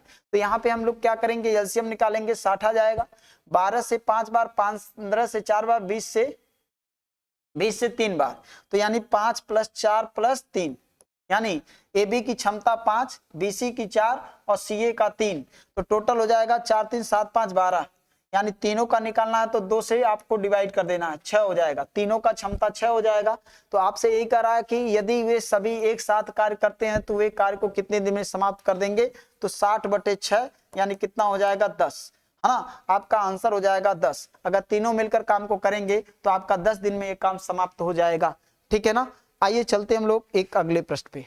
अगला प्रश्न कह रहा है, आर समान कीमत पर 2 कारें खरीदा, यानी कि आर जो 2 कारें खरीदा वो समान कीमत पर खरीदा, यानी पहले वाले ने भी 100, पहले कार को भी 100 में, दूसरे कार को भी 100 में खरीदा गया, ऐसा आप मान लीजिए। चलिए, एक कार को 12% के लाभ पर, दूसरी कार को 8% की हानि पर, एक कार को 12% लाभ पर तो 112 में बेचा, दूसरी कार को 8% की हानि पर यानी 92 में बेचा। तो यानी पहले दोनों कारों को कितने में खरीदा था, 200 में खरीदा था। दोनों कारों को कितने में बेचा, तो अगर दोनों को कारों को कितने में बेचा तो देखिए अगर यहाँ पे आएगा क्या, 204 में बेचा, तो प्रॉफिट कितने का हुआ, 4 का प्रॉफिट हो गया। तो 4 का अगर प्रॉफिट हो गया, कहां से हुआ, 200 से, गुने 100, 00 से 00 2 से करेंगे 2, यानी कि आपका आंसर हो जाएगा 2% का लाभ, क्योंकि प्रॉफिट आया है 4, यानी कि 4 को 200 की अपेक्षा देखेंगे तो 2% आएगा। बिल्कुल आपका C option is right answer हो जाएगा, ठीक है ना। अब ये चलते हम लोग एक अगले प्रश्न को लेकर, है ना। अगला प्रश्न कह रहा है, एक वस्तु की कीमत में 8% की कमी हुई, फिर 12% की वृद्धि हुई, है ना। कीमत में लगभग प्रभावी परिवर्तन क्या हुआ, है ना, सक्सेसिव ऑर्डर यहाँ पे निश्चित लगेगा। तो पहले कीमत में क्या हुआ, 8% की वृद्धि, फिर 12%, पहले 8% की कमी, फिर 12% क्या हुई, वृद्धि हो गई। तो 8 और फिर 12% की कमी हुई, फिर 12 की वृद्धि हुई, प्लस 8 माइनस 8 गुने 12 हो जाएगा, बटे 100 हो जाएगा, ठीक है। तो ये हो जाएगा आपका 4, और यानी हो जाएगा 12 8 96, यानी -0.96 हो जाएगा। जब इसे सॉल्व करेंगे तो ये आएगा, यानी 3.04, है ना, 3.04%, ये क्या हो जाएगा, है ना, वृद्धि हो जाएगी। 3.04% वृद्धि हो जाएगी, तो 3.04% वृद्धि, यानी इसके करीब आंसर कौन सा है, तो इसका करीबी है 3%, इसका करीबी है 3%, ठीक है ना। आइए चलते हैं एक अगले प्रश्न पे। एक पेन का क्रय मूल्य 121.5 है और इसका अंकित मूल्य 150 है। कोई लाभ या हानि न होने के लिए अंकित मूल्य पर 2 समान क्रमिक प्रतिशत छूट कितनी होनी चाहिए। एक पेन का क्रय मूल्य इतना है और अंकित मूल्य इतना है, कोई लाभ हानि न हो। जैसे सुनिएगा, 150 का अंकित मूल्य का कोई समान है, अंकित मूल्य का कोई समान है, और एक पेन का क्रय मूल्य, अच्छा खरीदा गया, पहले क्रय मूल्य कितना है 121.5 है, अंकित मूल्य कितना है 150 है। कोई लाभ और हानि न हो, लाभ हानि न होने के लिए अंकित मूल्य पर 2 समान क्रमिक छूट कितनी होनी चाहिए, ये आपसे पूछ रहा है। 2 क्रमिक समान छूट करा है। तो मैंने अभी आपको बेसिक में 2 क्वेश्चन आपको अभी हमने समझाया था। एमपी को आप देखिए दिया है, एमपी 150, भाई 121.5 में समान आया और इतने अंकित किए गए, इतने में बेच दे कि न लाभ हो न हानि, तो जब 121 में बेचेगा तब ना। तो खरीद कर लाया कितने में, 150 में। 150 में अगर खरीद कर लाया तो पहले इसने x, मान लीजिए कि इसने छूट दिया, कितने का दिया मुझे नहीं पता, लेकिन छूट दिया, मानिए x% पे बिक गया। फिर दूसरा छूट भी कुछ, जितना पहले में छूट दिया उतना दूसरे में दिया, वो भी x% पे बिक गया, और टोटल बिका कितने में, 121.5 में, ठीक है ना। तो यहां पे हम कह सकते हैं कि x² अपान 100 का स्क्वायर, और ये हो जाएगा 121.5 और बटे हो जाएगा 150, जीरो बढ़ा दीजिए, दशमलव हटा दीजिए, और इसे जितने सरलीकृत हो इसे आप कर दीजिए। इसे अगर करेंगे आप तो ये हो जाएगा, 5 से करेंगे तो 300 हो जाएगा, और 5 से इसे करेंगे तो 5 दूना 10 हो जाएगा, 5 दूना 10, 2 बचेगा, 5 चौक 20 हो जाएगा, और 5 तिया 15 हो जाएगा। ठीक है ना, 5 तिया 15 हो जाएगा। अभी ये और कम हो जाएगा, तो अगर इसे 3 से करेंगे तो 100 हो जाएगा, 3 से करेंगे तो 81 हो जाएगा। फाइनली रूप से x/100 का होल स्क्वायर, और ये हो जाएगा आपका 9/10 का होल स्क्वायर। 9/10 का ये दोनों कैंसिल हो जाएगा। x का वैल्यू 0 से 0, ये भी देखिए 9/10 है, ये इसका 0 कैंसिल हो गया। x का जो वैल्यू आया, x का जो वैल्यू आया 9 गुने 10, 9 गुने 10 का मतलब हो गया 90। यानी हमने कहा था कि x% पे वस्तु बिकेगा, तो x% पे बिकने का मतलब 100% होता है, और 90% पे अगर वस्तु बिक रहा है तो छूट कितने का दिया गया? 10% का। क्या ऑप्शन में आपके कहीं पे 10% है? बिल्कुल आपका आंसर 10% सही हो जाएगा। मैंने आपसे ये कहा, ये जो x है ये छूट परसेंटेज नहीं है, छूट के बाद जिस परसेंट पे वस्तु बिक रहा है वो ये x है। ठीक है ना, वही ये x है। यानी 150 में कि 150 की वस्तु की अंकित मूल्य है, और दो क्रमागत जो छूट दिया जा रहा है वो समान है। छूट के बाद जो इस पे वस्तु बिक रहा है वो आपका समान यही है, यानी कि x% पे वस्तु बिक रहा है, फिर x% पे वस्तु बिक रहा है। छूट के बाद कितने बिका? 121.5 में, जिससे न लाभ हो न हानि। सरलीकृत किया तो x का मान 90 आ गया, यानी MP 100 है तो वस्तु 90% पे हमेशा बिक रहा है। तो हाँ, 90% पे बिक रहा है तो छूट कितने का मिल रहा है? 10% का। आपका आंसर 10%। ठीक है ना। आइए चलते हैं इस प्रश्न में। एक बस 60 मिनट में 72 किलोमीटर की दूरी तय करता है। 60 मिनट का मतलब होता है, 60 मिनट का मतलब होता है 1 घंटा। 1 घंटा में 72 किलोमीटर की दूरी जब चल रहा है तो यानी उसका किलोमीटर प्रति घंटे में चाल क्या है? किलोमीटर प्रति घंटा में चाल क्या है? तो किलोमीटर कितना चला? 72। कै घंटा में? 1 घंटा में। 1 घंटा में तो चाल यही तो होता है। तो आपका आंसर हो जाएगा कितना? 72 किलोमीटर प्रति घंटा। ठीक है ना। आइए चलिए अगले प्रश्न पे हम लोग चलते हैं। अगला प्रश्न है, एक हीरे की अंगूठी 5,94,320 में बेची जाती है, तो एक महिला को 5% की हानि होगी। उसे इसे किस कीमत पर बेचना चाहिए ताकि उसका लाभ 25% हो जाए? पहले जब बेचती है कितने में? 5,94,320 में जब बेचती है तो 5% की हानि होती है, अर्थात 95% पे वस्तु बिक रहा है। कितने रुपए में बेचे जिससे 25% का लाभ हो? तो 25% का लाभ हो यानी 125, यानी CP क्या मान लिया गया? यहाँ पे 100 मान लिया। सरलीकृत करिए, आपका आंसर जरूर आएगा। यानी कि 19 से अगर हम 5 से कर देंगे तो 19, 5 से कर देंगे तो 25, है ना। और 19 से कर दीजिए, 19 से अगर कर दिया जाए यहाँ पे इसको, तो 19 तिया 57, तो 57 1 बचा, 19 तिया 57 2 बचेगा। यहाँ पे 19 तिया 57, इसमें 19 तिया 57 2 बचेगा, 24 हो जाएगा। 19 से कम 19 हो जाएगा, है ना। 5 बचेगा, 19 दूना 38 हो जाएगा। यहाँ पे बचेगा कितना आपका? 15 बच जाएगा, 152। 19 बटे 152, जीरो लगा देंगे, ये कैंसिल हो जाएगा, 19 से कैंसिल हो गया, यानी 31, 280, 80 और गुने कितना हो जाएगा? 25। ठीक है ना। कैलकुलेशन करते हैं। 25 चौका 100 हासिल, 25 चौका 100, जीरो लगा दिया, हासिल 10 हो जाएगा। 25 बटे 200, 200 में अगर हम लोग 10 जोड़ 2500 सेकेंड, यहाँ पे गलती बहुत जबरदस्त हुआ, यहाँ पे ध्यान देंगे आप। 25 जीरो में जीरो हो जाएगा, और 25 बटे हो जाएगा आपका 200। 200 के अगर हम जीरो लगा देंगे तो हासिल 20 हो जाएगा। 25 दूना 50, 20 70, फिर जीरो हो जाएगा।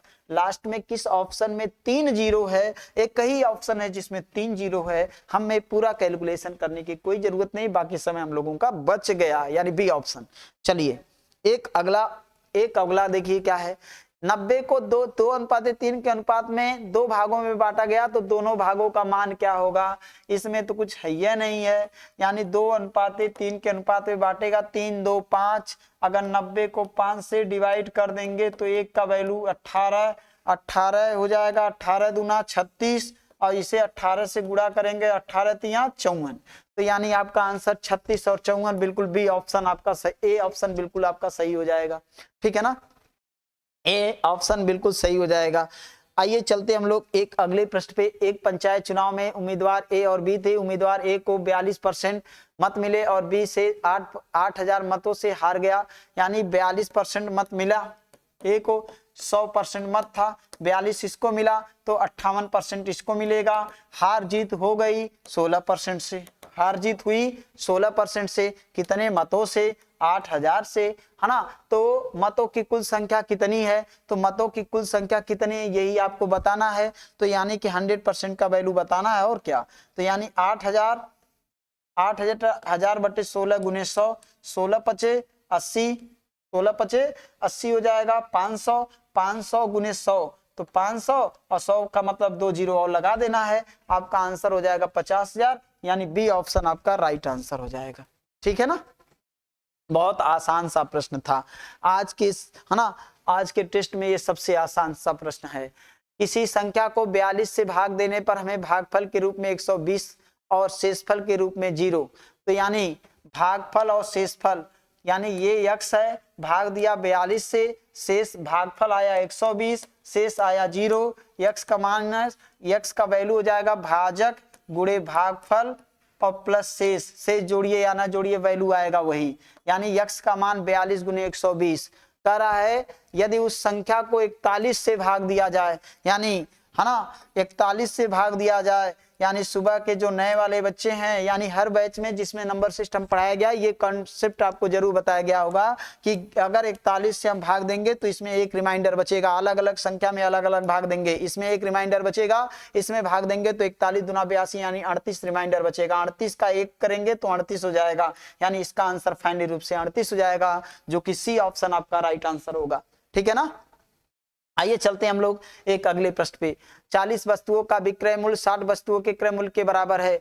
40 वस्तु का विक्रय मूल्य 60 वस्तु के क्रय मूल्य के बराबर है। अगर ऐसे प्रश्नों में बेची गई वस्तुएं, या अगर बेची गई वस्तुएं क्या है कम हो और खरीदी गई वस्तुएं ज्यादा हो, और दोनों के जो वैल्यू हो, यानी वो कह रहा है कि 40 वस्तु को बेचने पर विक्रय मूल्य 60 वस्तु के क्रय मूल्य के क्या है बराबर है। तो यानी कि यहाँ पे जो होगा, यदि ऐसे प्रश्नों में सीपी वस्तु ज्यादा होगा, एसपी वस्तु कम होगा, तो प्रॉफिट निश्चित होगा। कितने का होगा? 40 और 60 का डिफरेंस जो आएगा वो आ जाएगा 20 का, है ना। कई वस्तु बेचा गया? 40 गुने 100 का, तो ये आपका आंसर आ जाएगा 2 से काट देंगे तो 50% आपका आंसर हो जाएगा। ठीक है ना, ये सबके लिए यानी 50% आपका आंसर बिल्कुल सही हो जाएगा। आइए चलते हैं एक अगले प्रश्न पे। एक नया घन बनाने के लिए 5 सेंटीमीटर, 4 सेंटीमीटर और 3 सेंटीमीटर भुजा वाले 3 घनों को पिघलाया जाता है। फिर उस नए घन के विकर्ण की लंबाई ज्ञात कीजिए।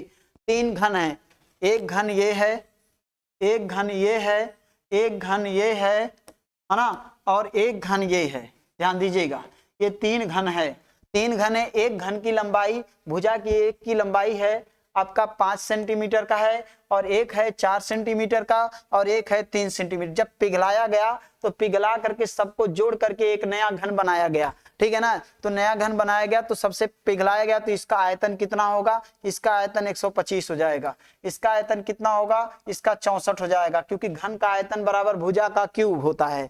ठीक है ना, इसका आयतन निकालेंगे तो इसका आयतन हो जाएगा 27। सभी को ऐड करेंगे तो इसका आ जाएगा 216। जो बड़ा घन है उसका मान लेते हैं भुजा a, तो a क्यूब बराबर 216, तो a का वैल्यू आ जाएगा कितना? 6 आ जाएगा। a का वैल्यू 6 आ जाएगा।